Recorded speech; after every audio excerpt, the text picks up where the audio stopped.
Did you see that shit? MMA podcast. Hosted by mixed martial arts journalist Mike Strauss, aka Strauss21, and Chicago's number one underground comedian, Apollo Taj Mahal.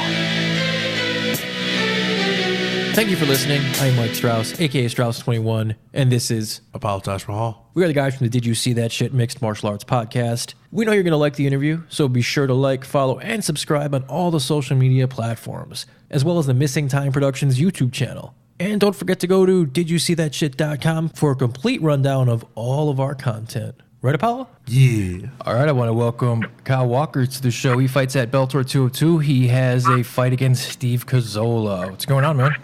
Oh, not much, man. Just grinding. Got done with practice and then hit my chiropractor up for adjustment.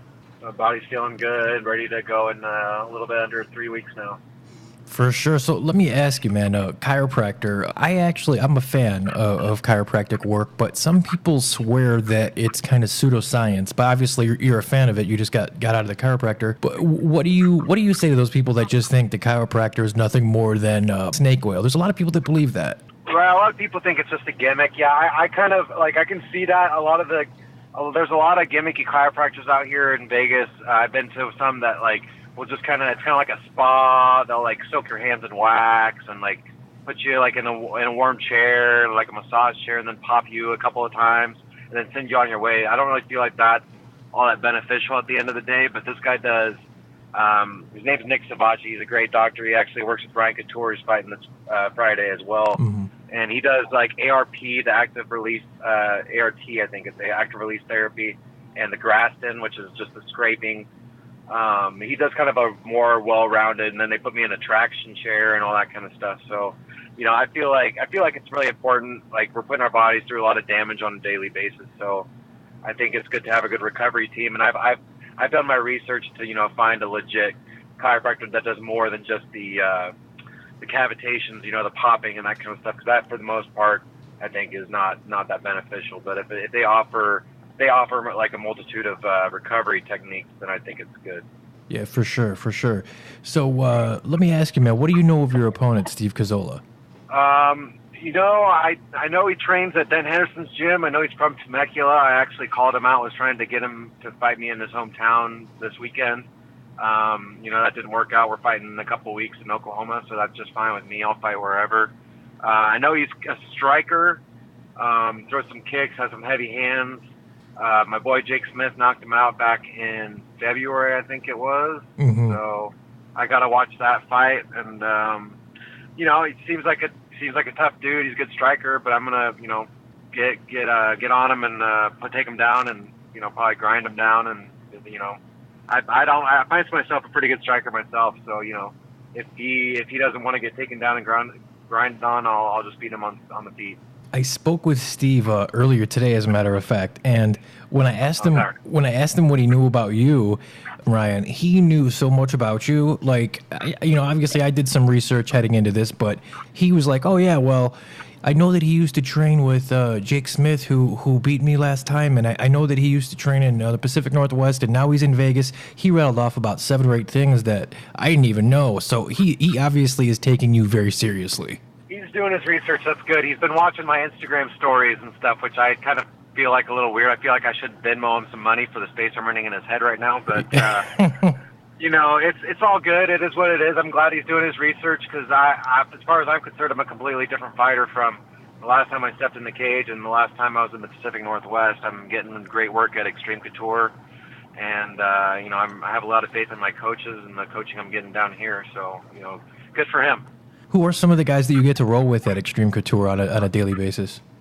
On a daily basis, there's a lot of guys that are no-name guys, but they are beating, UFC fighters on a daily basis. Montel Williams has helped me out a lot. Mm-hmm. Max Rashkov is a wrestler that, was pretty highly touted when he was wrestling in North Carolina. Those guys have been doing I've been doing the majority of my training camp with those guys, and they're not names now, but you'll hear about them in the future. Amir Sadal has been helping me out a little bit. He has been back in the gym since he retired from the UFC, and he's been helping me on Saturdays. He's got a normal office job now, which is kind of depressing to see somebody that was in the UFC for so long just kind of having to have an office job. But he's He's been helping me on Saturdays, so that's been good. But my main coaches are Dennis Davis and Clayton Hires, who's was Chael's boxing coach and works with Uriah Hall now. And that's pretty much it. I mean, I don't have any big. I don't like to work with the big names just for the fact of, I'm not riding these guys as nuts. I'm not trying to, make my name off of anybody else's name. I'm making my name off of my own. So. For sure. You used to train at Gracie Baja in Portland with Jake Smith and those guys, right? Correct. Yeah, Jake Smith is a friend of the show. He's been on the show a number of times, man. Just that dude is so hilarious. Just such a down-to-earth dude, man. He really is, yeah. Why did you move to Vegas? Was it just for professional reasons? I was in kind of a dark place up there in the Northwest. I'd been doing the same thing for years. My entire fight career, I've been either, going to college or working full-time. And I was trying to, get to the UFC or Bellator through, that, working, a full-time job and then just training around that. And it wasn't working out. So I, moved down, decided to make a change and moved down to Vegas. And it's a little bit cheaper to live down here. It's a different kind of setting. It's not gray and gloomy like it is in the Northwest. And I'm really enjoying the weather, and just the vibe down here is really good. A lot of the fighters are, people that gave up their whole lives wherever they were from and moved here to be fighters. So it's like really good vibes at the gym, which I love. I still love Gracie Baja and all the guys that train there. Jake was my roommate for 2 years before I moved down here. So, he's my brother, but I had to do what I had to do. That, what I felt was right and what I felt was going to be the best step in my career. And I think the proof will show on July 13th. Yeah, for sure, man. Now, you've actually fought at a few weight classes above 155. You fought as high as 185, is that correct? I fought once at 185.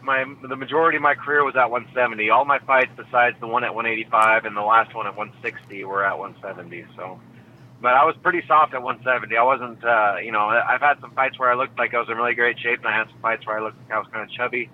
170 was never a hard weight class for me. So, with the shift in my training schedule now, and I'm just training full time, I'm walking around about 175, so 155 won't be a hard thing for me. But I'm excited to see how my body responds and what the improvements in performance will be.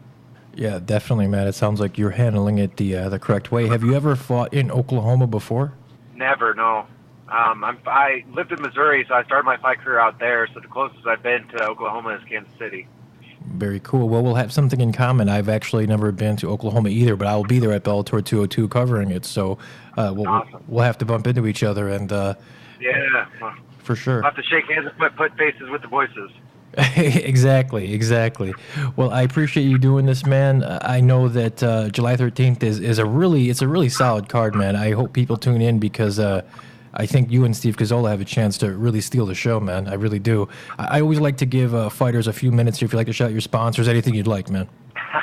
I wish I had sponsors, brother, but unfortunately I'm kind of a one-man wolf pack right now. So, I shout out to my coaches, everybody at Extreme Couture, my training partners, Dennis Davis, Clayton Hires. I shouted out Montel and Max already.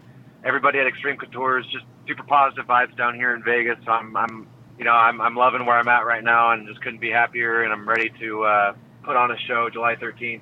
Well, I can't wait, Ryan. I truly appreciate you taking some time with me, man. And Bellator 202 is going to be a good time. I can't wait to meet you. Thank you, Mike. Take care.